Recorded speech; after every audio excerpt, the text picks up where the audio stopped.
তো গাইস তোমাদের করা ফানি কমেন্টস গুলো পড়বো, লেটস গো। সারা ভাই কি দেশে নাই? না দেশে। সারা ভাই কি দেশে নাই? হ্যাঁ ও তো দেশে নেই, ও আসবে চার তারিখে প্রবলেম।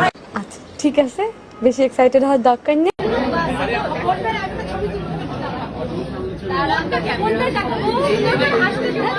तो चलिए शुरू करते हैं। নাবির ঘর তো কত বড়, না জানি নিচের ঘর তো কতটা বড়। ম্যান হলের মুখ খোলা রাখা উচিত না, যে কেউ পড়ে যেতে পারে। নাবি নয় যেন সোনার খনি। আপাতত নাবি দিয়ে খাচ্ছিলাম। प्यारी समझ गई। এটা কি শাড়ি নাকি মশারি? समझ रहे हो? समझ रहे हो? শেখ মুজিবরের বউ হয়েও সে বেঁচে গেল। উপদেষ্টার বউয়ের নাবি তো ভালোই পরিবর্তন হয়েছে।